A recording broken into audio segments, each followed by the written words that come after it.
Bonjour and hello, I'm James, and I'll be your host for this season of the Everyday Forum podcast, an original Stratfest at Home podcast showcasing a sampling of the thought-provoking discussions from the Stratford Festival's 2024 Meighen Forum.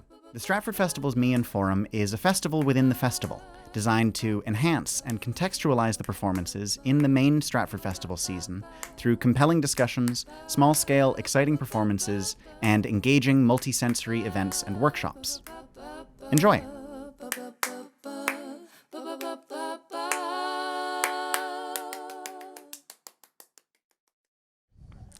Bonjour and good morning, everyone. My name is James Hyett.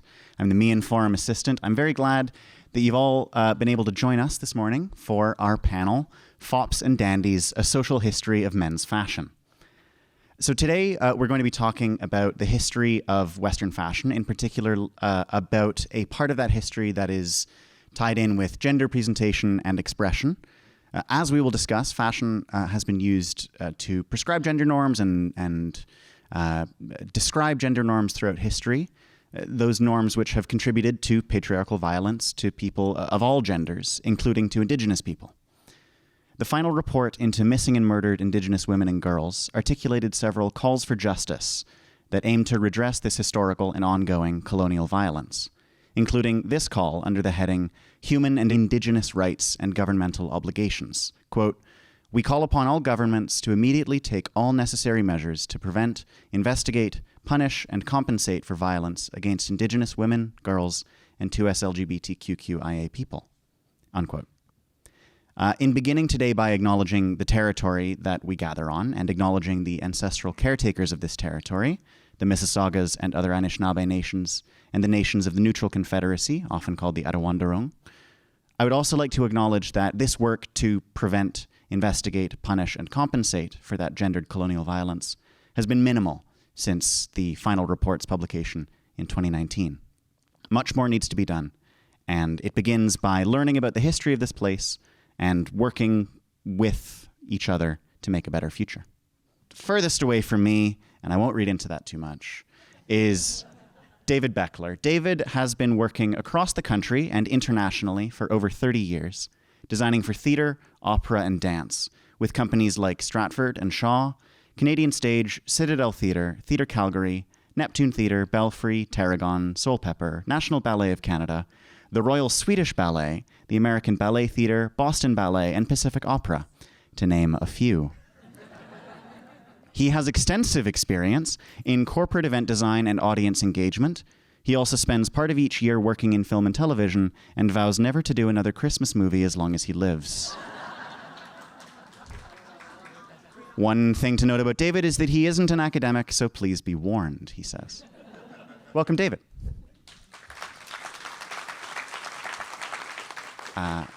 To David's right is Nishi Bassi. Nishi is a curator and exhibitions project manager with over 10 years of experience in the museum industry. Her educational background is in British history, and current research interests include fashion, consumer culture, and post-colonialism. She is also an EDI champion who strategically plans and advocates for change to ensure that accessibility remains a priority in all projects. Nishi has been with the Bata Shoe Museum since 2013, where she currently works as the curator and manager of exhibitions. She also holds a volunteer position on the board of directors for International Council of Museums Canada. Welcome, Nishi. And last but not least, Francesca Callow is the costume designer of London Assurance, has spent 17 years working as a design assistant and designer at the Stratford Festival, including her work as designer on Grand Magic, Richard III, Three Tall Women, Birds of a Kind, Henry VIII, Twelfth Night, Oscar Remembered, and Three Musketeers. She's worked as a designer and design assistant in Canada, the US, and UK. While working in England as an art director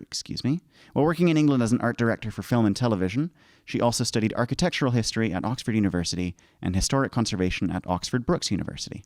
She has worked for English Heritage, the Society for the Protection of Ancient Buildings, and for Condé Nast at the World of Interiors magazine. Welcome, Francesca.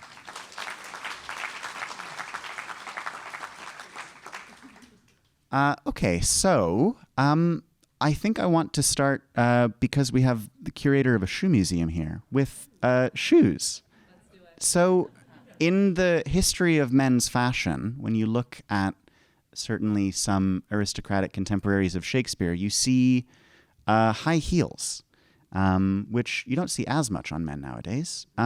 Nishi, can you tell us about high heels and where they came from and how they developed? Sure, I'm happy to. So the exact origins of the high heel are actually currently unknown. But what we do know is that they were not a Western invention, and they only came into Western fashion at the turn of the 17th century.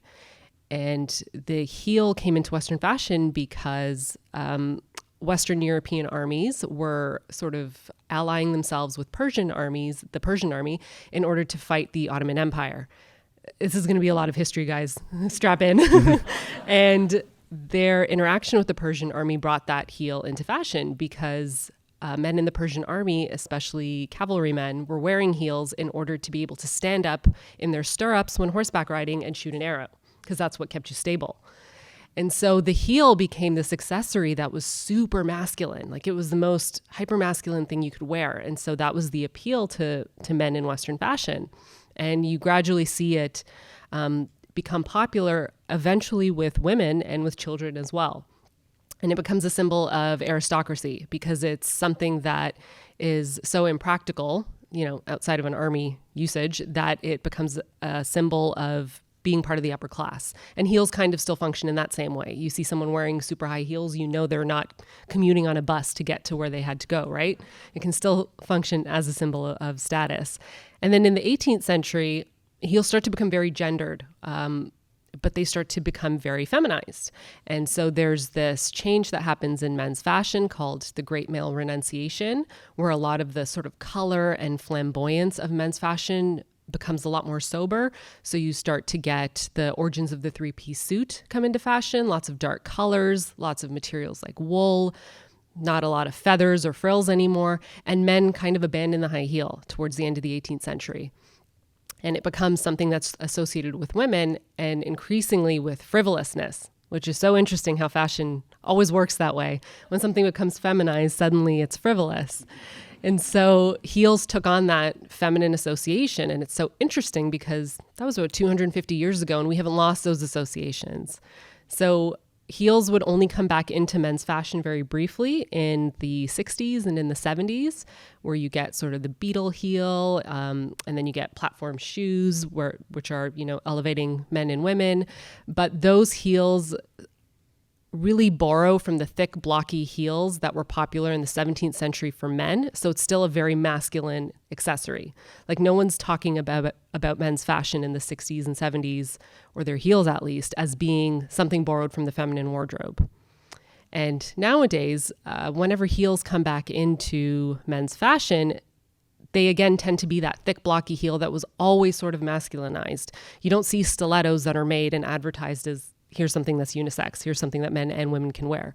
Those thin heels still remain very feminine. So the history of the high heel is fascinating because it is so caught up in gender and anxiety about gender differentiation.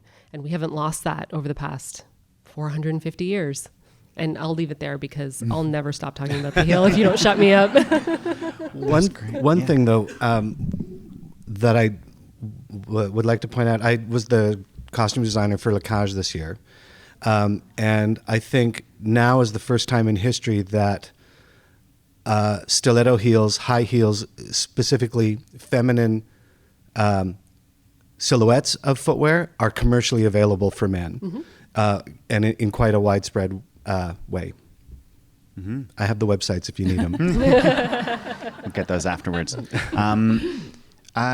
Nishi mentioned about the Great Male Renunciation, and there's a figure that you were talking a bit about in our pre-meeting about this, Francesca, was Beau Brummel. I wonder if you want to talk about him, his influence, sort of what that shift was in that historical moment. Well, I think I was looking back on it. Also, too, it relates with the play. So London Assurance is set in 1841. And what I rapidly realized is that it's not a very dandyish, Beau Brummel being the first dandy, and I'll talk a little bit about him. but it wasn't giving us that feeling of theatricality that we needed to really set the play about a man of fashion in London. And because by that point, Victoria was on the throne and everything had become very subdued. The colors had started to darken. This idea of the three-piece started to come in, sort of really that period. So the beginning of the frock coat, really, there wasn't like what we think of as a frock coat being a man's like elongated blazer. It really didn't come in until around sort of 1830s. So I think, looking at Sir Harcourt Courtly, who's the main man of fashion in London Assurance, we really wanted to base him on Beau Brummel, who was a dandy, sort of early 19th century, sort of late, 18th century.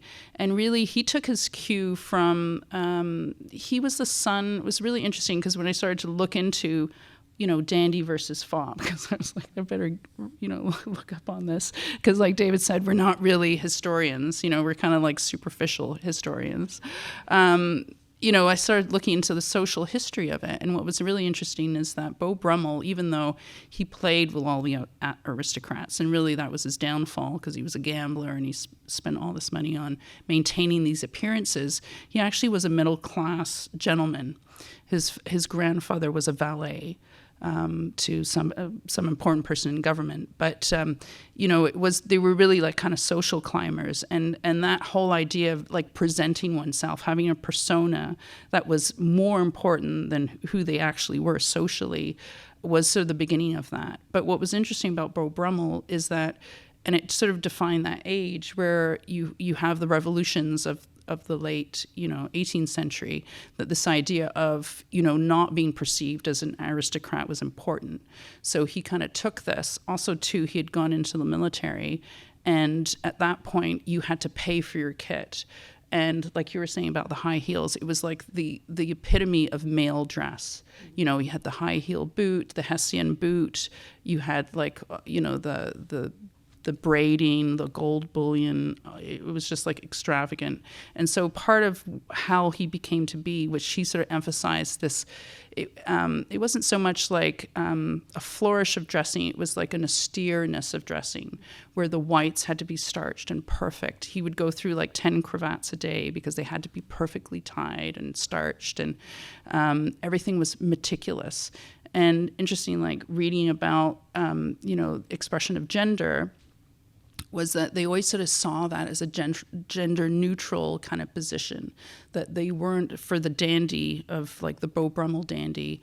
It was a counterpoint to the fops, which were sort of almost 17th century, because you have them in Restoration comedy, this kind of outlandish aristocratic young gentleman where, everything was dripping in extravagance, that he was kind of a counter to that. So when we talk about like the fop being that sort of like 17th century gentleman, very English, all these terms I think are really English. They were also too, like the precursor to the fop was what they call the macaroni, which was somebody had gone to Italy during the Grand Tour, which all young gentlemen were supposed to of a certain class, and pick up the ways of continental Europe. And so they would come back with macaroni as a sort of exotic thing, and they had a macaroni club in London in sort of like the mid 18th century, where they would all meet and talk about their travels and be so erudite. And they were considered anti-British because they wouldn't eat beef. Oh, right. Yeah. So that was highly suspect, right? Yeah. That's the line in the Yankee Doodle Dandy. Stuck a feather in his cap and called it macaroni. He's not calling it pasta. He's calling it like cool. Yeah. So apparently that began as an insult to the Americans, because the British redcoats thought that the Americans were just such yokels that they thought that's all it would take to become a macaroni. Mm-hmm. And now it's this symbol of patriotism, which I like. Mm-hmm. Yeah. So I think, we can talk more about that. So I think like Beau Brummel's interesting because he brought about this austereness to dress and this idea of like the perfection. And it wasn't, I guess there was a kind of, at that point, we're just talking about this in London Assurance, when we talked to the cutters, everything's slightly different. And when you look at the references, and I've been using a lot of like the satirical cartoons of the period, like Cruikshank and all the London kind of cartoonists of that period, and you realize that everything's so varied because nobody had one specific cut. There wasn't, maybe you got a fashion plate from Paris, but everything was specific to how your tailor wanted that.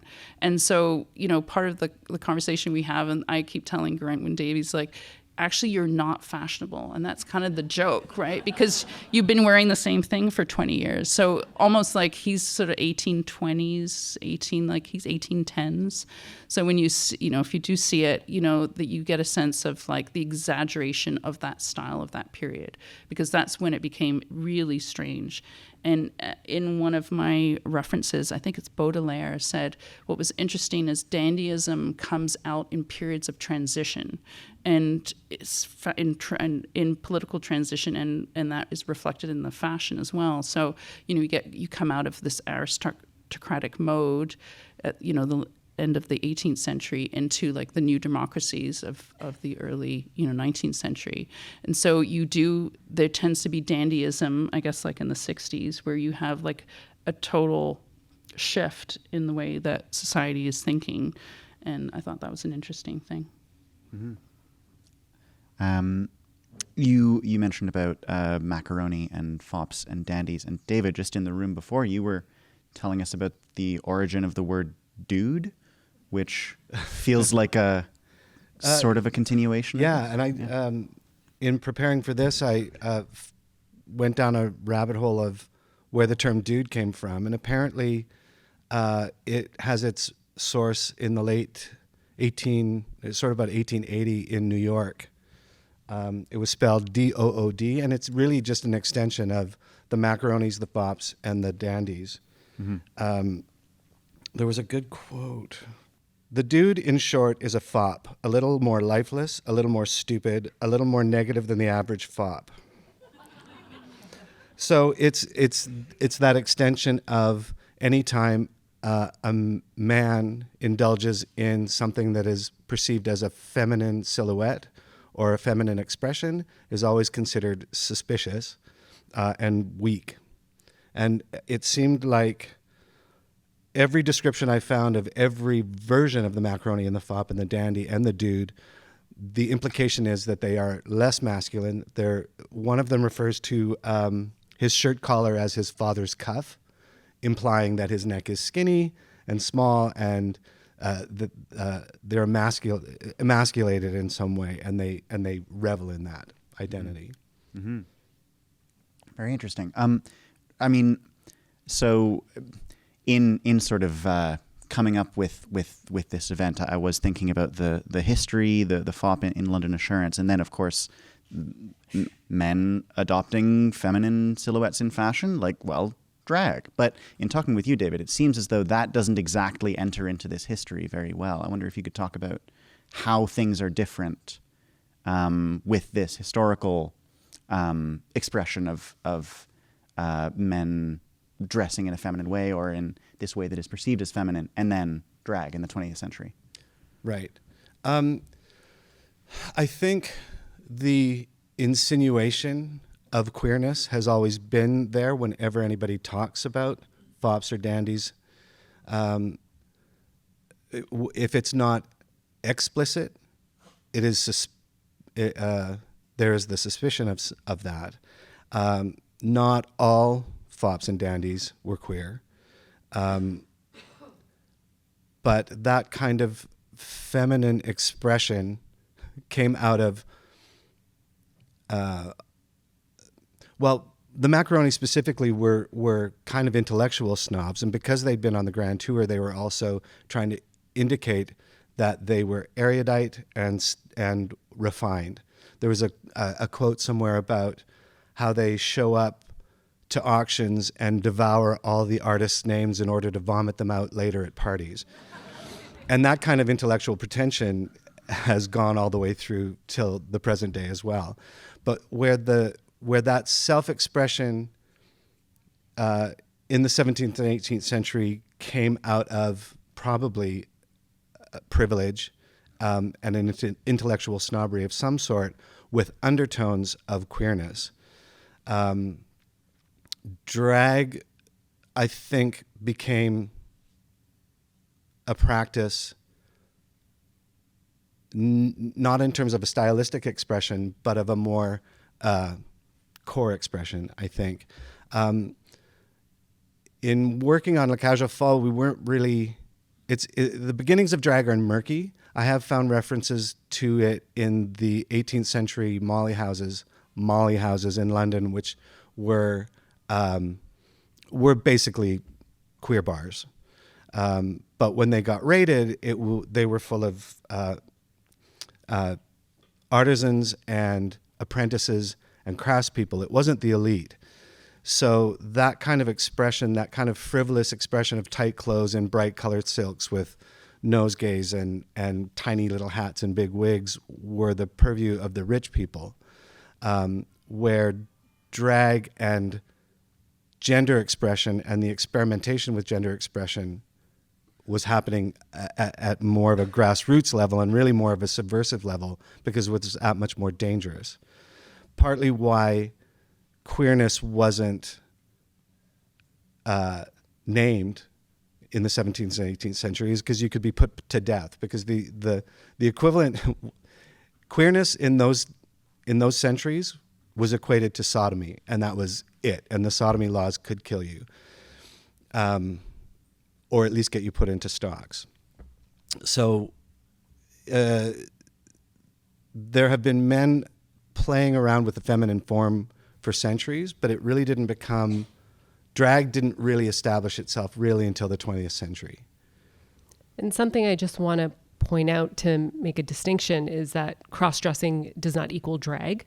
And so Right. there is a long history of cross-dressing or borrowing elements from, either the feminine wardrobe or the masculine wardrobe, but that's not necessarily drag. And a lot of the anxiety around fops, macaronis, and dandies and the accusations of effeminacy come from not necessarily the accessories that they're adopting, because what they're wearing is quite masculine, but the fact that they have this attention to detail to what they're wearing. It's that anxiety about fashion, that focus on their fashion, on what they're putting on their bodies, that gets a lot of accusations of effeminacy. And also it's important to keep in mind the distinction between anxiety about gender expression and accusations of sodomy, because it's so interesting. Historians debate this quite a bit, which is, does the label of macaroni or fop or dandy come with an association about what was sexually deviant behavior? Not necessarily. Sometimes there are sources that suggest that, but in terms of what's generally happening in, the 18th century and the 19th century, it's more a conversation about just gender expression, not necessarily sexuality. That's still quite nascent and doesn't happen till the 20th century. Interesting. Mm-hmm. I just want to pick up on something that you mentioned, Francesca, about designing in London Assurance, where Garrett's character has been wearing the same clothes, for decades, and that's something I find quite interesting in fashion history, which is like we can look back historiographically and kind of identify like this decade was sort of this and this decade was sort of that. But realistically, people weren't throwing out their clothes and getting a whole new wardrobe every decade. So I wonder if up to anyone, we can open this up. Like how do these gradual shifts kind of in the fashion history take place? What are some of those, I suppose, modes of transition? I don't know. How do things develop in that way? It's fascinating. I can say something about when the heel comes into Western fashion, because it's what you sort of see happening is people going to their shoemaker, because you would have all your footwear custom made, this is pre-industrialization, and say, I want you to make me something that has a heel, but Western shoemakers didn't have the technology for it. And so what you see in a lot of examples of early Western high heels is just the funniest craftsmanship. It's the heel is placed like super close to the center of your foot, because that's the only way you can get any stability, because these heels are being made out of wood, and the second you stepped into that shoe, it would snap completely underneath you. And that's just a sort of fun example of something becoming trendy, but Western footwear producers just not having the technology or the know-how to make it happen, but they know that it's super in style, so they have to figure it out. And so they sort of refine their technique of making heels, and heels become more stable as you go into the 18th century. And then, of course, the stiletto's not invented until like 1951 is like a post-war thing, the concept of using a steel heel. So Right. Yeah. reading about that transition happening is really funny. Yeah. Well, because then you can get so much more height, right? If there's the increased stability, and even more stability, and then more height, and yeah. Yep. Mhm. So they did not use Persian technology, which would have been bright. That's great.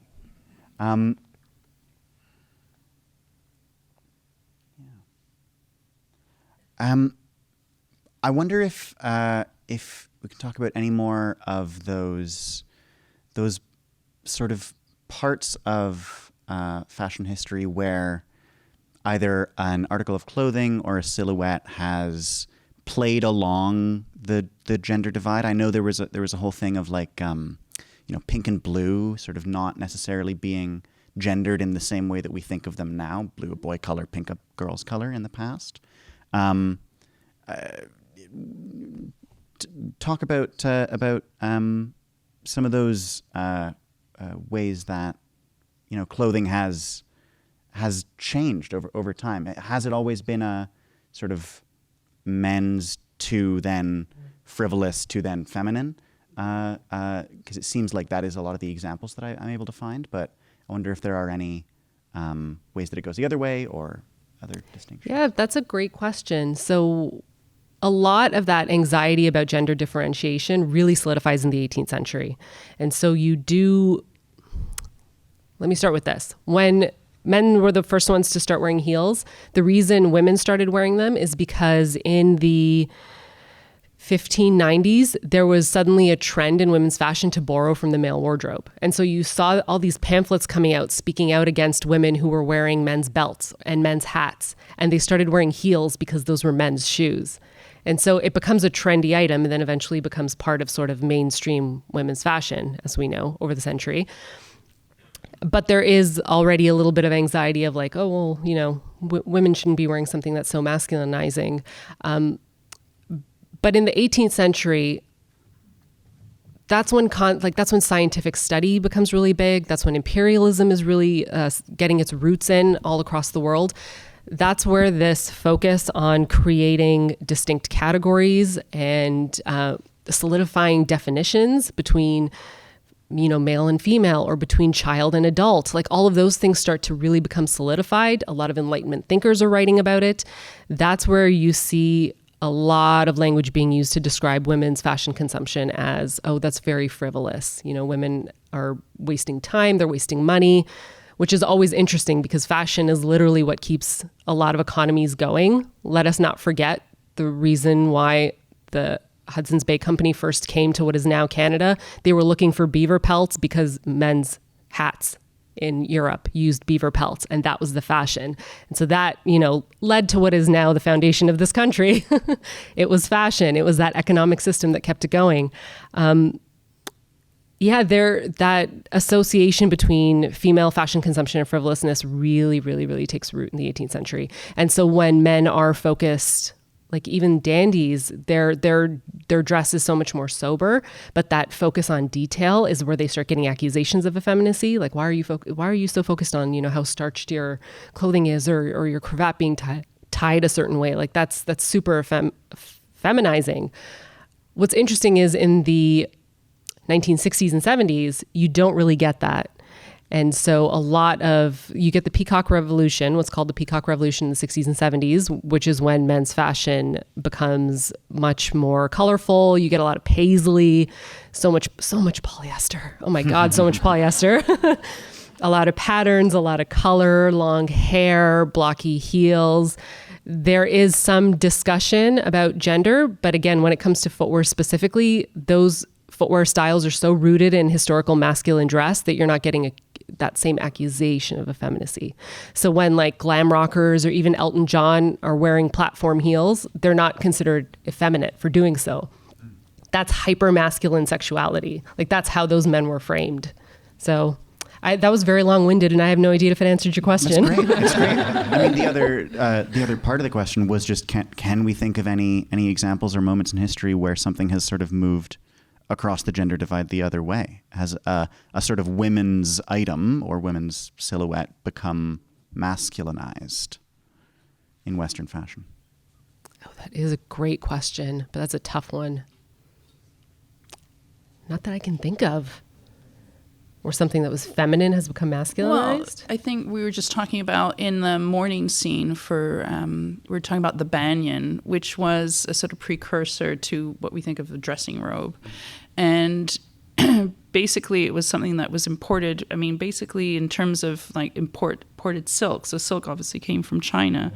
And it was a really guarded secret. The Chinese, like a lot of things, they invented, how to weave silks. And even up to the Roman times, I think I found a quote that said the Romans weren't allowed to wear silks until a little later when sort of the end of the empire sort of did them in with their sumptuousness. But they're like the sumptuous laws was, basically saying that only the really important people could wear silk.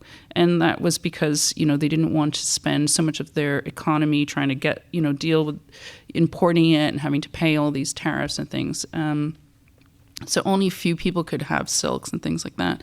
But the banyan sort of tied in with that. So when, I guess it's the East India Company went out there, they would bring tea, so the cult of the tea and the coffee, this idea of dressing in these sumptuous silks that you could sort of have a sort of state of undress. They would come in. And, I don't know if that was perceived as feminine, but looking at what like the Romans were saying, and so much of their culture was based on a military kind of worldview, was that, silks were sumptuous and effeminate perhaps. And so therefore, it wasn't seemly to have that as a Roman soldier. But this idea of like bringing that loose silhouette in, a kind of feminized silhouette, and even sort of looking at the late Victorian period, there was this sense of the women would retire and the men would be in their smoking room.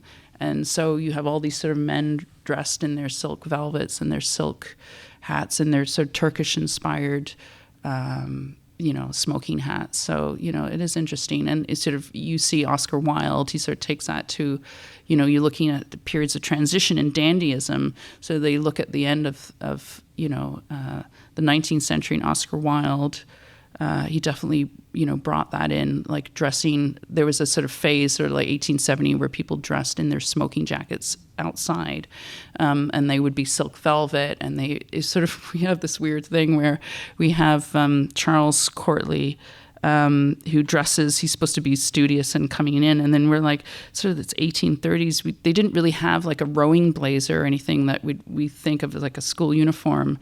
So what would he be wearing, at that point? And I know like Eton and Oxford, they always had a kind of standard uniform, but we sort of get into that sense of like, when was the blazer invented? Because sort of 1830, it wasn't even like a standard frock coat wasn't really, standardized at that point.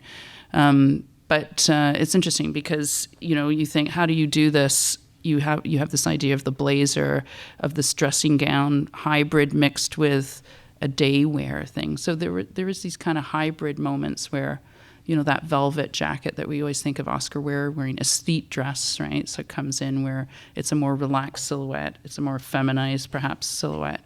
And it's a backlash against the bourgeoisie, basically, sort of. And, when I was looking at dandyism, it is a kind of backlash, even though there were people really from the middle class, because dandyism kind of came out of the fact that it was a counter measure against the aristocracy, because you didn't want to be looked at as somebody that was aristocratic, especially in Europe.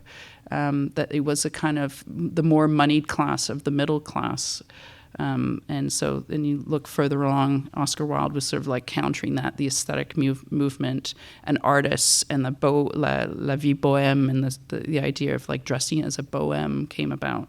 And that maybe was a more what they call like, the beginning of the Romantic era, which did have more a sense of like of ease and femininity about it. I thought of an example. Fantastic. Okay, customized sneakers. So sneaker customization in the mid 20th century, so 50s, 40s, 50s, 60s, not 40s, 50s, 60s, was something that women did. And they would buy like Keds or, Converse, just anything that was a plain canvas sneaker with a rubber sole, and they would customize it. And so the invention of the ballpoint pen and the commercial availability of the hot glue gun sort of helped. And it was considered something that was crafty. And anytime something is considered crafty, it's considered feminine and thus denigrated. And so customizing your sneakers was something that young women did. And that remained a trend all the way into the early 80s. And then suddenly sneaker customization becomes something that's very masculine. And so right now, customizable sneakers is kind of one of the hottest trends that exists in sneaker culture. But it is something that from the late 80s onwards became associated with men. And graffiti and the popularity of graffiti in like 80s New York was part of that transition where suddenly all that customization became very masculinized. And of course, as it became masculinized, it was taken more seriously, so it became professionalized and suddenly became something that people could make a lot of money in. And so we have an exhibition that's opening later this year at the museum, which deals with art and sneakers and art, and where did customization come from? And that talks about that history of the fact that customizing your sneakers was a practice that was considered feminine, but then suddenly became super masculine. That's great. Yeah, I was quite fascinated when I went to the museum just this past Friday.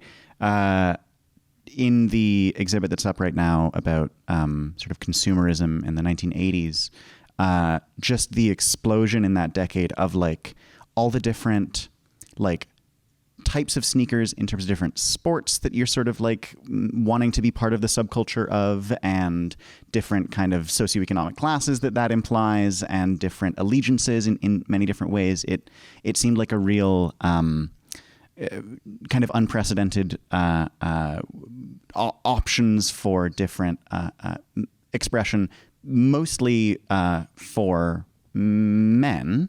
That kind of didn't exist prior. It's a lot of like Oxfords and whatever, earlier in the century. And that, talk about a decade where there's so much anxiety about gender differentiation. The 80s is when, starting in the late 70s is when suddenly women are able to move into white collar professions at an accelerated rate, and they're able to start moving into management positions. And so that's a decade that's so focused on, remember Dressed for Success, the book that came out in the 70s, John Malloy. There are all these VHS tapes that come out that teach women who are entering the professional world, like, this is how you should dress and this is what a professional looks like. And what's prescribed for women is you have to wear a heel. Like, if you're a professional woman, if you're in law or in business or in government, you're wearing a heel. And it's so interesting that these guides are so focused on, well, you have to wear a suit because men wear suits and that's the language of professionalism, but you have to keep a very feminine silhouette for your footwear. And there's so much talk about women dressing too masculine for the office and how that's a threat, and that's a threat to your career, and it undermines the confidence of the men you work with. It's so problematic, but that is a decade that is really hyper focused on women have to look like women, men have to look like men, even as everyone's entering the professional world together. Mm-hmm. Mm-hmm. And we have big shoulder pads. Gotta love big shoulder pads. But skirts were often mandated. You could have the masculine jacket, but women would get sent home if they wore trousers 100%. to the workplace. So the American Senate floor, women were not allowed to wear pants until 1993. You had to wear a skirt before then. And yes, female lawyers would get sent home all the time if they showed up to court and they were wearing trousers. That was considered way too masculine. Yeah. Wow. And the 80s was not that long ago. Yeah. Yeah. But amazing how those anxieties about gender differentiation remain. Totally. Well, also, too, the 80s was a bad time for LGBTQ rights as well, because AIDS was raging and had created a stereotype and had revilified the queer community. Whereas in the 70s, they sort of had more of a resurgence. There was more of a conversation that could happen about equal rights for the LGBTQ community. And once the AIDS pandemic ran through the populations, that shut it all down. And so I think that's why everybody went to their camps again for that decade and into the 90s. Mm-hmm. Yeah, I started this talking about the high heel. We've kept talking about the high heel, but it's just Sorry such a about that. No, it's a fascinating like sign, and the many like different things it's represented. It's mandated in business, but then as we were talking about it in the sort of late 19th century, this, well, I suppose not exactly the high heel, but the dandies are paying very close attention to like maintaining an austere look, but spending hundreds of dollars on that austere look. So I just find the different ways that even though the fashions are quite different, it does end up being a lot about how you're expressing your wealth. Just want to pick up on what you were saying about this origin of the dandies. It's against the aristocracy because the aristocracy has a way of sort of flaunting their wealth in fashion. But then we are the upper crust of the middle class. So we also have wealth and want to express it in this particular way. It's sort of this stratification. I'm not sure that I had made the connection before about how consciously fashion was used to define these kind of emergent classes and subclasses. It's very interesting. And the dandies often talked about in terms of the illusion of upward mobility, because as you mentioned, Beau Brummel came from, he did not come from an upper class background, but he was dressing to impress. But it is an illusion. There is an emergent middle class in the 19th century, but that upward mobility, we're not quite there yet. So it is the men who are sort of participating in dandyism are often quite privileged.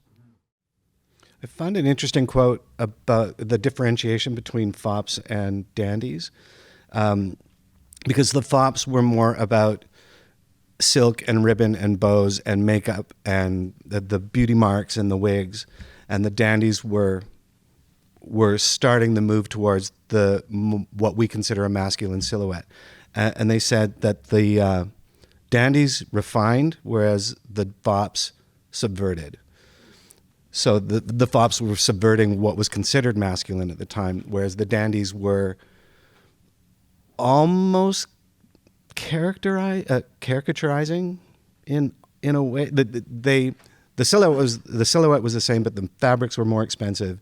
The fit was probably tighter, because that also the rise of that kind of tailoring mirrors the rise of the tailor that the gentleman would have, as opposed to being an artisan that would just do what you wanted. Once Savile Row was established in the 18th century. And what is that for those uninformed? It's the heart of men's tailoring in London. When the gentleman tailor rose up, that's when the silhouettes were getting dictated more by the tailor and less by the client in a way that hadn't happened before. Mm-hmm. There's actually a statue of Beau Brummel on I think it's Savile Row or Jermyn Street. Jermyn Street was famous for the shirts and Savile Row for the suits. But I do think, like you're saying, the hyper masculinity of Beau Brummel, I think was, basically based on the military outfitter. Yep. Yeah. And so you got that sharpness because, and you see that in, Far From the Madding Crowd and other, 19th century novels, that the military was like the epitome of masculinity and dress. Well, and that's also that they all happen at the same time. When the military is figuring out the efficacy of a uniform, how to use a uniform, is the same time that the dandies were experimenting with their tailoring and the rise of the celebrity tailor. They didn't use that word, but all of that was developing at the same time that certainly the British were establishing the modern concept of what masculinity is, and that was mirrored in the tailor, in the sharp tailoring, in the shoulder pads, in the expression of masculinity. And that's why dandies were considered that much less masculine, because they didn't follow the same order. So it's interesting that in the 19th century, the only place you really get heels for menswear is the military and also cowboys, because cowboys are wearing heels in the Western frontier. Sure. And was that a practical thing? Because they're on horseback, of course. Yes, Yeah. but the heel in cowboy culture still had that association of hypermasculinity. And so it's interesting. I have this like incredible illustration that I found that's from the 1960s. And it's this woman who's in her kitchen. She's like the housewife and she's wearing that dress and she's got stilettos on at home. So many 60s drawings depict that. And her son is like, he's dressed like a cowboy and he's like a little kid and he's sort of pointing a gun at her and she's pretending to be shot. They're both wearing heels that are the same height.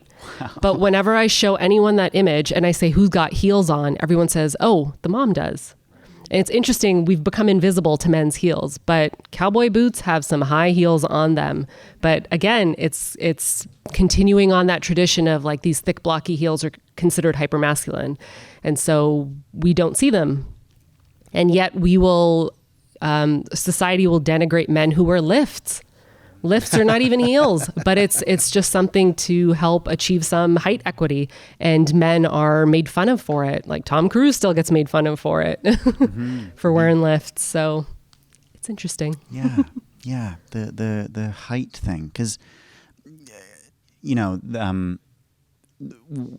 there is one way of understanding like lift, as you say, that they're denigrated because it's like, oh well, you're short, and that is emasculating and not good. But I was there ever in the historical time when heels were more masculine, were they perceived of as like, a way to accentuate your height? Or was it more about something else? It was more about status. The fact that it could accentuate your height was kind of like bonus. Right. But that focus on that cultural obsession with men and their height doesn't start happening until the 1920s and 30s, when there are all these problematic conversations about eugenics and what a healthy population looks like. So a lot of surprise, German writing does this. When it looks at what a healthy nation state looks like and what those men look like, suddenly there's this focus that starts to happen on what men's height looks like. And lifts start to become a thing in the 1930s. So, being tall is considered the ideal for men, but if you artificially increase that using a lift, you will be made fun of. If you're caught. If you're caught. Right. Before we get to the audience questions, which I think are being collected now, I wanted to ask the costume designers here. We began by saying David is not a historian, but when you're designing for a show that takes place in a historical time, like what do you look at to find, I don't know, accuracy, as much as we can call it that? Like what are some of the sources that you look at? Primary sources are always the best. They're the most reliable, and then we make them unreliable. Because costume designers are always looking for the quickest way to establish visually who that character is. So Fops and Dandies, for example, are the quickest way to make a statement for an actor before he even opens his mouth. If he shows up in a more extravagant silhouette than everybody else on stage, then you've already done the job, and then the actor can take it from there. I have to say, I think traditionally costume designers were really enthralled with the idea of getting the period silhouette as accurate as possible, and I think as an art form, we are moving away from that. Partly, I think, as a culture, we don't really know what period costume looks like anymore in a way that our grandparents understood what the 19th century looked like, understood what the Victorians looked like, understood what Edwardian looked like.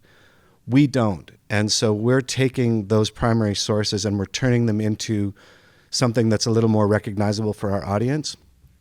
I hate Bridgerton, but it works, right? Like I don't like how they do it, but it's got a point of view and it's got a style, and it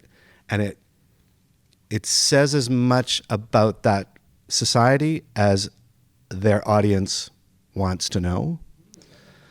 I think we are a little more thorough here, But as a designer, you take what you want out of your research and you leave the rest behind in order to make the quickest statements about all of those characters. Yeah, I find that. I mean, you're talking about primary. I always think if you know what it is, then you can break it. So as long as you've kind of done your homework, I think. I look at some of the film. I mean, I do look at films too. I mean, some really good films, and I just realized all the films I like. There's in England they do a lot of the historical dramas, but they don't create all the things for those films. They rent them out of these houses that have thousands and thousands of historical costumes that are meticulously done and historically done. And like you said, like an older generation of designers that I had worked with, like Ann Curtis and Patrick Clark, and people that were really real historians. Like for Patrick, he would restore. That's how I got into conservation. He would buy like 17th century houses and decorate them and restore them with like real materials. And he was a designer that was really into. He passed away a couple of years ago, but he really was a real historian as a designer, and Ann Curtis too. There were some designers that really base their work on history. I mean, from my experience, and I think I'm a little bit of a hybrid. I mean, I love going back to these houses. There's a production house in England called Strand, and I suddenly realized I made the connection this year that all the films that I love come out of this one place that has a whole archive of period costumes. And we were just having this discussion about how exhibitions are bringing in so much of fashion and history of fashion, but also to history of scenic costumes and film costumes. That's a huge thing, and they are subtle, very much different than historical costumes. And like David was saying, you sort of have to, I always say you have to make it 25% bigger for it to read, like especially on the festival stage, depending on what stage you're at. You have to read it from 50 feet away. So the details that you're seeing in some of this period research, whether it's museum pieces or, photographs. I mean, like I said, for London Insurance, I looked at the actual satire cartoons, so they're really broadly drawn, and that was kind of the scale I wanted for the show, because I wanted them to be broad, and it's a comedy, so every time, if you're doing a drama, maybe it's a little more in-depth, but when you do a comedy, you want it bigger, you want it broader, you want the buttons bigger, everything has to be a bit more graphic and exaggerated. And I think that's why we kind of pushed it back to the 1820s, 1830s, because that period is very exaggerated. The silhouettes are extremely, cartoon-like. And what's funny is that sometimes you look at some of the reference and you're looking at a shoe and you think, oh, that's just like a cartoon version of the shoe. And then I found a Hessian boot that's exactly that silhouette with like this exaggerated arch and exaggerated toe. And I thought, wow, we think that's a cartoon, but actually that's what they look like, I find that fascinating.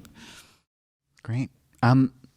I have this stack of audience questions, and it begins with a very important question that we ought to have begun with. So thank you for whoever asked it.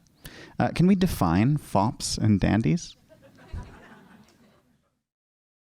So, sorry, go ahead. No, go ahead. I was just going to say dandies are very much a late 18th century and then into the 19th century term, and it is a man who is concerned with, as we've mentioned, refinement and dress and looking, wearing clothing and wearing cuts that are very expensive, that are very refined. There's an attention to detail for a dandy, but a dandy also culturally sort of has this attitude that is sometimes a little bit, I don't want to say cynical, if that's the right word.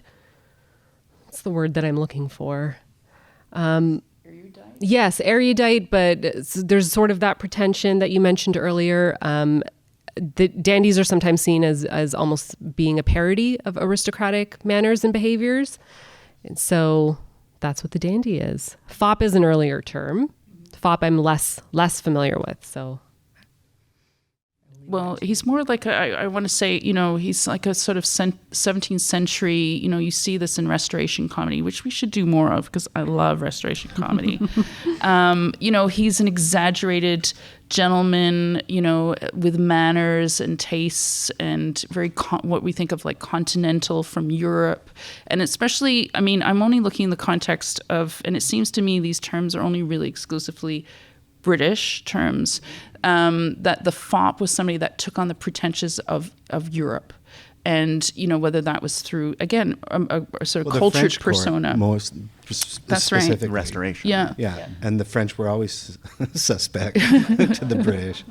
Yeah, not beef eaters. So I think that there's a sense, definitely somebody from the aristocracy. So I do think that culturally, that's what I was reading into it, that the fop and the macaroni were young gentlemen from the aristocracy. They had the means to wear the expensive clothes. Clothes, we forget how expensive clothes were. And I remember, there's that famous quote about Shakespeare. I think his clothes, his livery of his company were worth more than the company itself. That's why whenever he remortgaged to get money for his productions, he would mortgage his costumes. And when we talk about livery, because we always have livery servants, and I'm like, what is livery? And livery used to be your cast-off clothes of your master. Basically, they gave you their old clothes to wear. There was so much wealth in clothing, and in terms of Beau Brummel, he said it would cost him. Somebody said, could you, I can't remember what, it was like £50 a year was the average salary then, but he said you would have to spend £800 a year on clothing to be considered a dandy. So that's that idea of like the wealth spent on clothing was extreme, and we didn't, real estate wasn't as expensive, obviously, but in terms of like the dandy really was the sense of, I think, aristocracy versus a more sort of upper mobile middle class, the idea of like the government, like his father was a government official. That's a self-made man. And I think they talk about the persona is very important for the dandy. It's this idea of like playing above your weight, that punching above your weight, that they were, because they were witty and cultured and erudite, they were invited into certain circles, even though it was above their station to do so, because they were entertaining. You see this with Oscar Wilde, right? It was like accruing friends of importance and stature and status, and so I think it was about like accruing, like it was a kind of feeling of you could be a self-made man. I think that becomes very important, that it wasn't generational wealth, that you could sort of make up your own history. I think what's interesting is that the terms are different, the centuries are different, but the attitude and the behavior is essentially the same. I found a quote from the Oxford magazine in 1770, if you don't mind. Quick. There is indeed a kind of animal, neither male nor female, a thing of the neutered gender, lately started up among us. It is called the macaroni. It talks without meaning. It smiles without pleasantry. It eats without appetite. It rides without exercise. It wenches without passion. And I think that's the overarching perception of all of these subcultures, is that they are not masculine and suspect in some way. You may know a macaroni when you come near him by his essence and his scented waters, and you will discover him by seeing everything about him being most extravagantly outré. There's a satirical diary of a macaroni. He says, I rise at 11, survey my sweet face in the glass, and pick my teeth for half an hour. Breakfast at 12 and saunter to the park to stare at the women for the reputation of having a taste for them. He goes to the coffee house and then the theater, and then at 9 o'clock I take a woman of the town to the Shakespeare and I treat her to a bottle of champagne and leave her as I found her. So it's a masculine, he's doing what he needs to do to check the boxes to not get arrested. Right. But I find it interesting that description begins neither masculine nor feminine. Yeah. Like it is very much the other. Like this is you're something else. They're playing on the margins, Yeah. and I think that that kind of queer gender expression has always played on those margins. Great. So the next question here. You've talked about clothing and shoes. Does jewelry fit into the conversation, and how? Ooh. Buckles. Buckles. Shoe buckles, Yep. for sure, for the fops. And shoe buckles were considered jewelry. Like Yeah. they were expensive. They were huge up until the end of the 18th century in men's fashion. So I would, Snuff boxes, not really jewelry, but an accessory for sure. And they were highly decorated and sought after. And buttons too. I mean, you forget how much worth was in the buttons because they tended to be like silver or gold, or, there was people would cut all the buttons off, recycle them. We were talking about that with livery. The bullion on the livery was gold, and so they would just have them on sort of little plackets, and then every time you wore out your cloth, you would re-put your gold bullion bits. They were passed down through generations. So, yeah. Eyeglasses too. Mostly, I think, for the macaronis and the dandies, because that was an affectation of being an intellectual. Mm-hmm. I've read actually that the macaronis would use them like fans, because then you could either see someone walk into a room or pretend not to see them, and you'd use it in the same way. So these are examples of kind of jewelry that would have been used by the fops and dandies as part of this expression, that were seen as masculine pieces of jewelry, or Well, the watch was really important, like the fob of the watch. And, again, transitional period where you had like it on a ribbon for sort of the late part of the 18th century, and it transitioned to what we think just around our periods, the 1830s, of a watch chain became a huge status symbol. There was also the pin in your cravat. Apparently, rubies, specifically rubies and garnets, and I don't know if there was a code to that, but a jeweled pin was essential as well. And I'll just say shoe buckles have more of a class association than a gendered association. And so when it's abandoned in men's fashion, it's because it had the sort of large artois buckle had become a symbol of the aristocracy. So post French Revolution, that's when you see it go away. I don't know if, I'll just leave it at that. Yeah, shoe buckles are more to do with, less with gender, more with class. what about things like earrings, like rings, necklaces, bracelets? I, again, just thinking through the historical portraits of kings and so on that I've seen, they're wearing earrings sometimes. When does that fall out of the masculine? Is it this renunciation? Yes, Yeah. because earlier in the 18th century, so the association of certain jewels is exoticism, because diamonds came from India, rubies came from India. And so there was an exotic appeal to having certain gems and diamonds. Even when men wore like ostrich feathers, that ostrich feathers came from Africa. There's an association of imperialism and empire there. And the Great Male Renunciation does do away with men wearing anything that's jewel encrusted or super accessorised. But yeah, we need to ask a jewelry historian that question. It's a good question. Call up the jewelers. Well, we've just touched on this a little bit, but do you think gender is the largest driver of change in fashion? Has a gender driven change more than another? Oh, that's such a good There you question. go. Is gender the largest driver of change in fashion? No, capitalism is the largest Yeah. driver of change in fashion. Yeah. It's making money. But something that I found in the work that we do is that so much of fashion history is preoccupied with gender. And so what we do at the museum is look at footwear and relate it to larger cultural structures that include gender, but also include race and socioeconomic status and all these other different sort of categories.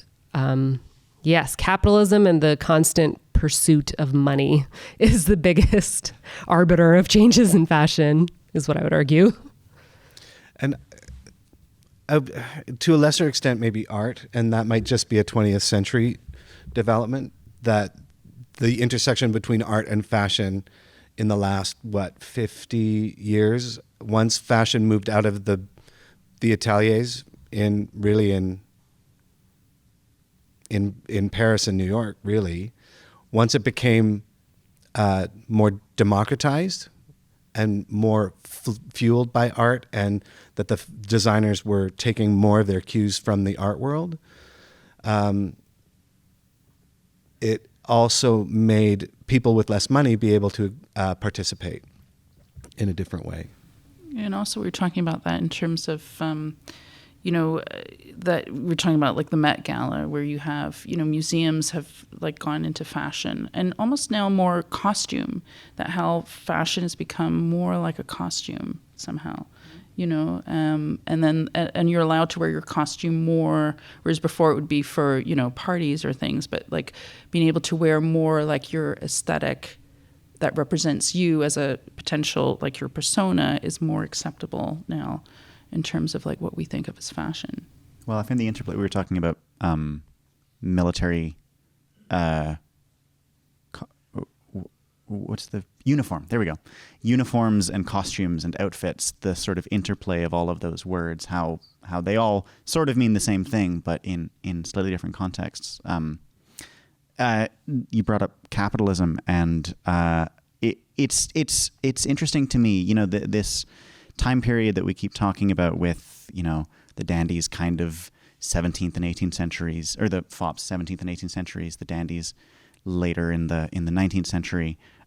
This is kind of the period of the emergence and the kind of globalization of capitalism. There was something I was reading about the Great Mayoral Enunciation, which was tying it almost to the establishment of this, almost managerial class of like, well, we are men and we are in charge of factories, and so we can't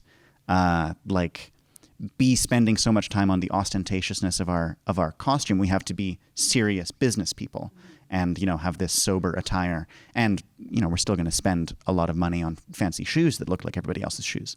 But we'll know that they're fancy shoes, and people will be able to, the American Psycho business card scene, where these tiny, tiny differences become huge in this,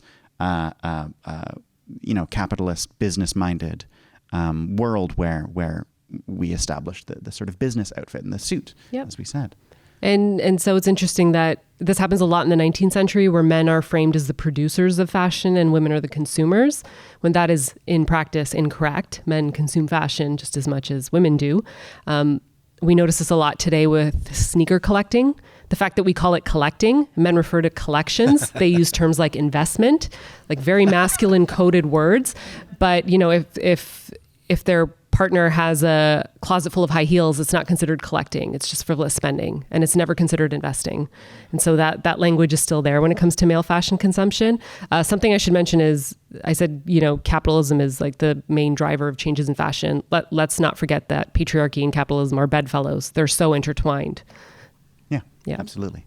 And we've talked about Orientalism as well in this conversation already, with the high heels from Persia and the banyan as well, coming from the Near East. There was something else that you said, yes, about the notion that men are the drivers of fashion, women the consumers. My background is in linguistics, and it's understood, or kind of imperfectly, but there was a rule of thumb established at some point in examining language change, which was that the principal drivers of language change, the principal people who are making new words and new sort of expressions and new pronunciations that will then form the future of language, are like women between the ages of 16 and 19. And obviously this isn't true of every society, especially ones where, women don't have a huge part in the public world. But I wonder if is there a similarity in fashion at all? Is that demographic any sort of global driver of change or not? What do you think? Youth culture? Yeah. Yeah, I think so. Great. Absolutely. Luxury brands might be focused on an older demographic, but the excitement has been with the youth market. Mm-hmm. And that's changed. Like Schiaparelli's revival has to do with the fact that they put Kylie Jenner in a dress, and suddenly everyone in Gen X knows who Schiaparelli is. That's sad. Yeah. Yeah. Sorry, Francesca, you looked like you were going to say something. I was, looking at but I Folles. lost my train of thought because I thought it was funny. And I'm going to do another shameless plug for our 1980s exhibition. Please, it's great. We talk about youth culture and the MTV generation as being such a huge demographic for fashion, and looking at mall culture. So in the 80s is the decade when malls are suddenly popping up all over the place. And you get the first generation of latchkey kids because suddenly both parents are in the workforce, and parents would often drop off their kids to the mall where they could sort of walk around in a relatively safe environment, climate controlled, lots of bright lights. Teenagers would get their first jobs at the mall, and the mall would become the place where they would spend most of the money that they're earning in the early years. And so you really are, youth as a consumer base, as part of consumer socialization, has roots that go to the immediate post-war period. But in the 80s, you really see it go crazy. And that's part of the reason why you get so much tribalism in the 1980s. Like you get all those subcultures of like punks and goths and preppies. It's because there is so much fashion to buy, and all of those different social categories require a lot of purchasing in order to look a certain way. I remember now. Oh, great. No, I was just, there's a great, I don't remember if it's on Apple TV or Netflix, but there's the New Look, a series of New Look, which is unbelievable, I find. And, when I was reading it, there was an biography of Galliano and Alexander McQueen called Angels and Demons. Anyway, it's a wonderful biography of them. And what was interesting is that when you see these fashion shows, talking about demographics, is that those things they put on those fashion shows, especially the couture shows I'm talking about mostly, is that they're only samples, and they're like a marketing exhibition live on runway, that they're not actually mass produced. And, that same image that you have of that dress is passed along to photo shoots and used as marketing, and maybe is sold off to a collection or to a very wealthy patron that's a size 4, because they're all that same. They're not actually produced. And the thing that the houses make their money on, and you see this, is and this came in with Dior, he was going to market after the war to the middle class woman, and then it went into male fashion as well. But they were selling hosiery, they were selling lipstick, they were selling a little piece of the fashion house that regular people could afford, because they couldn't afford a couture dress. You see this in Mrs. Harris Goes to Paris too.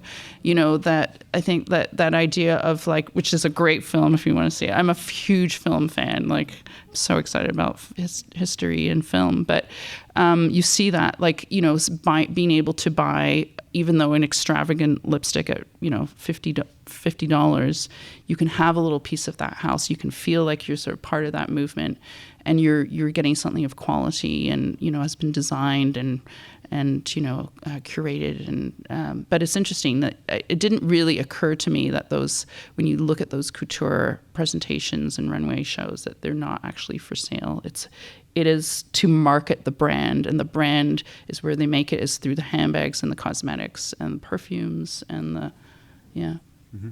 Again, capitalism. We're marketing. We're advertising. And that people can afford. In a way, it's like, whereas before it was consumed by the elite, that you suddenly, Dior brought this idea, and Chanel, that you could sell to the general population. Like her Chanel No. 5 was the biggest seller of all kind, because, it was expensive, but it was within people's range to buy. Mm-hmm. It was a luxury that people could afford. Mm-hmm. I've got a question here, again about shoes. Is there an historical association between any particular gender or gendered expression and pointed toes on shoes? Oh, that's interesting.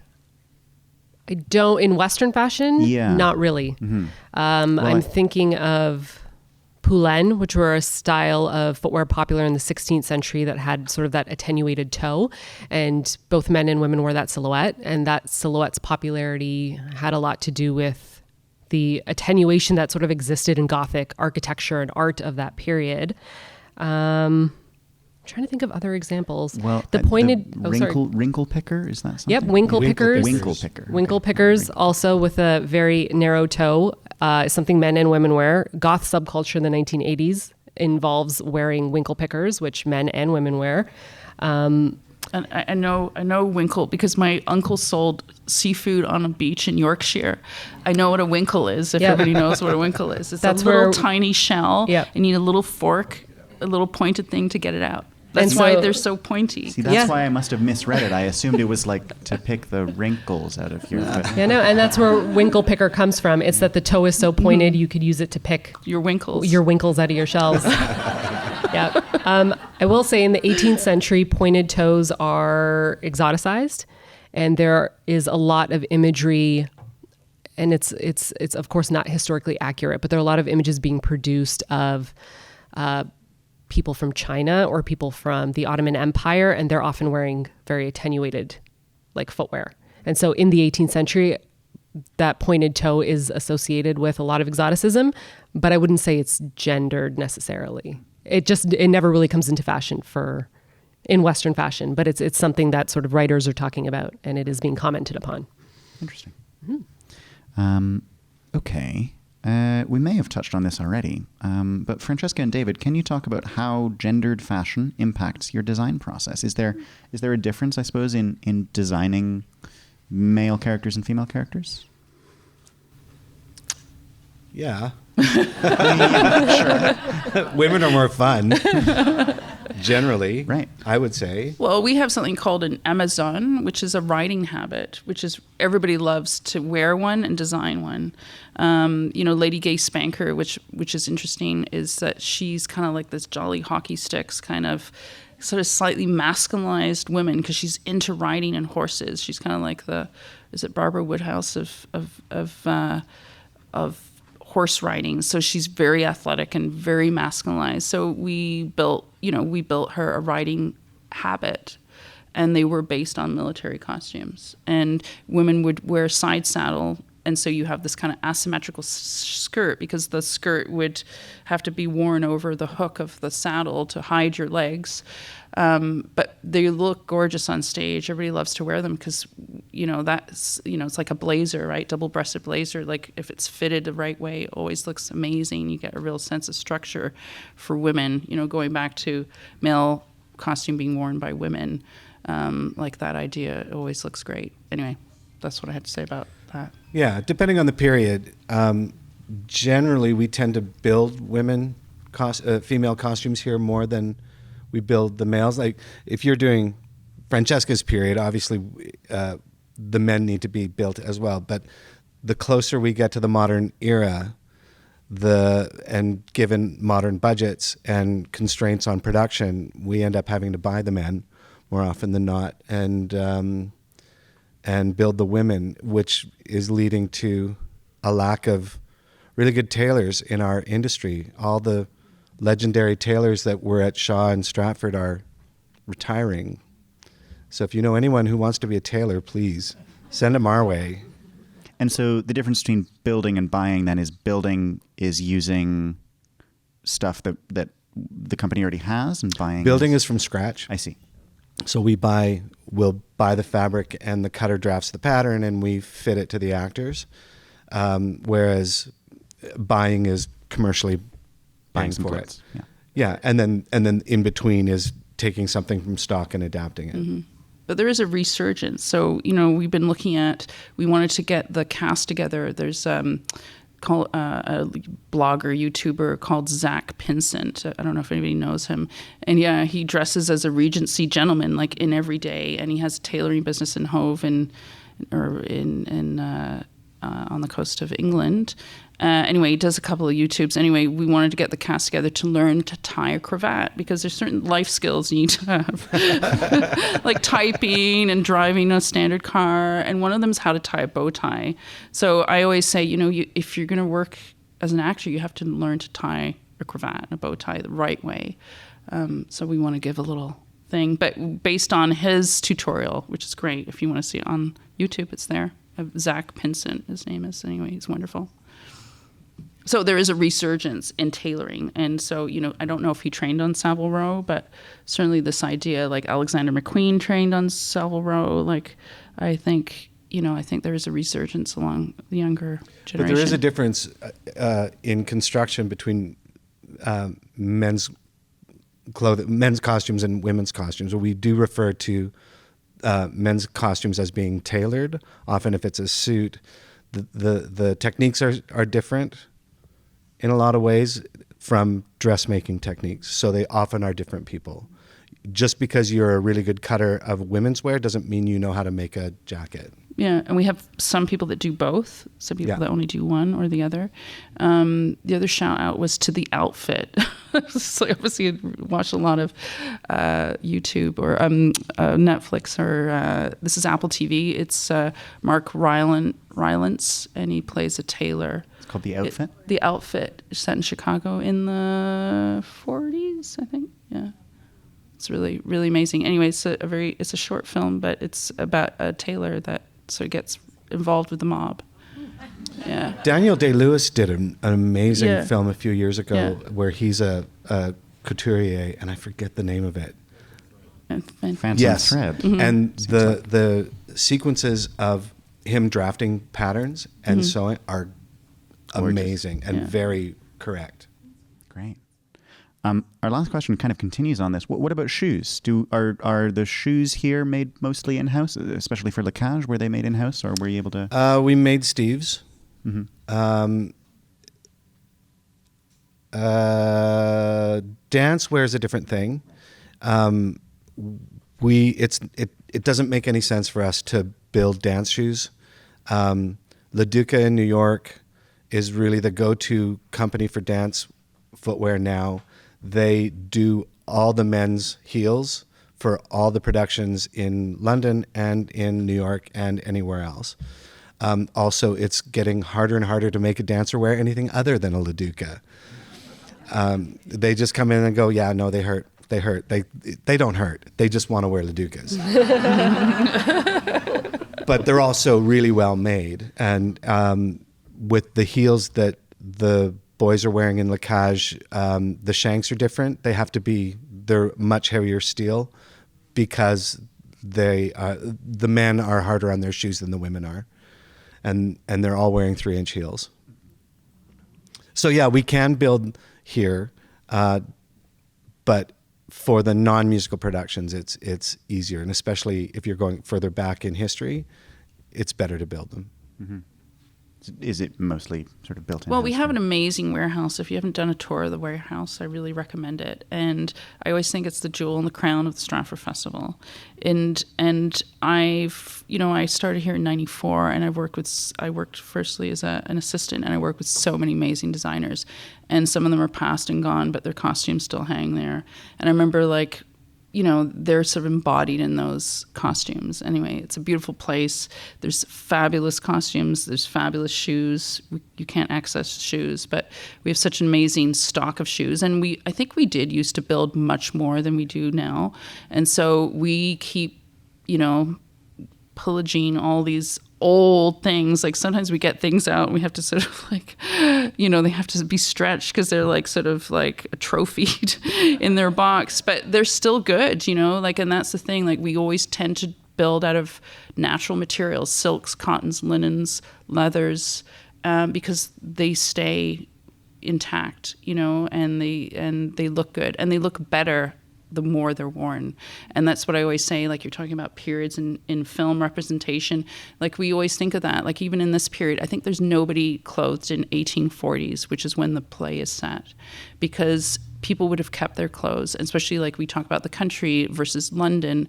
So there's a few characters that are a little bit au courant, but most of the country is sort of almost 18th century, because they would have had an older style and they would have kept their clothes longer. And that kind of feels when you see films too, you can tell we have a whole breakdown department that makes clothes look like they've been worn. So when you build something new, it's almost too new. Everything, all the seams, everything looks like they haven't been worn. So we have a costume breakdown department that breaks them down to look like the clothes in the warehouse that have been worn for the last 20, 40 years, so it's much more interesting. Anyway, you should have a visit there and see that, because I'm famous for loving to use stock. I prefer to do it than sometimes, like you said, we convert things and adapt things, but the stock that we have is in the warehouse is amazing to use. I do worry that we're losing the expertise of craftspeople who can build a pair of shoes, who can cut a farthingale. It's certainly something that we're experiencing here. Even the skill set of the sewers, we're losing master sewers, we're losing master cutters, we're losing everybody. The institutional knowledge is disappearing, and we're not retraining, and that is a big concern for me, for us. Mm-hmm. Absolutely. Well, I think that brings us to the end. Thank you all very much for joining us. Please go see La Cage, go see London Assurance, go to the Bata Shoe Museum, go to the archives, go to the warehouse. There's so much to do. Thank you all very much. Enjoy the rest of your day. This event was recorded as part of the Meighen Forum in front of a live audience in Lazaritas Hall at the Tom Patterson Theatre in Stratford, Ontario, Canada. Be sure to subscribe to keep up with the lively conversations and original performances housed by the Stratford Festival's streaming service, Stratfest at Home. And for making it this far in the episode, we're going to give you a gift. Enjoy 1 month free on Stratfest at Home with promo code FREEMONTH. Visit stratfestathome.ca and enter code FREEMONTH to enjoy 1 month of free streaming content. It takes you, our listeners, to make this possible. It also takes the support of our dear collaborator. Support for the Meighen Forum is generously provided by Kelly and Michael Meighen and the T.R. Meighen Family Foundation. Original score for the Everyday Forum podcast was provided by Hilary Adams. Production support is provided by the film production and distribution team at the Stratford Festival. That is manager Yash Chabria, film editor Chris von Kleist, and director Jenna Dixon. The Meighen Forum team is producing assistants Renata Hansen and James Hyett, coordinator Mira Henderson, manager Gregory McLaughlin, and director Julie Miles. Special thanks to Michael Adams, Jennifer Lee, Greg Doherty, Harper Charlton, and Kendallin Bishop. Finally, thanks to artistic director Anthony Cimolino and executive director Anita Gaffney. From here in Stratford, Ontario, on the land of the Neutrals and the Anishinaabe, see you next time. Ba Ma Pi.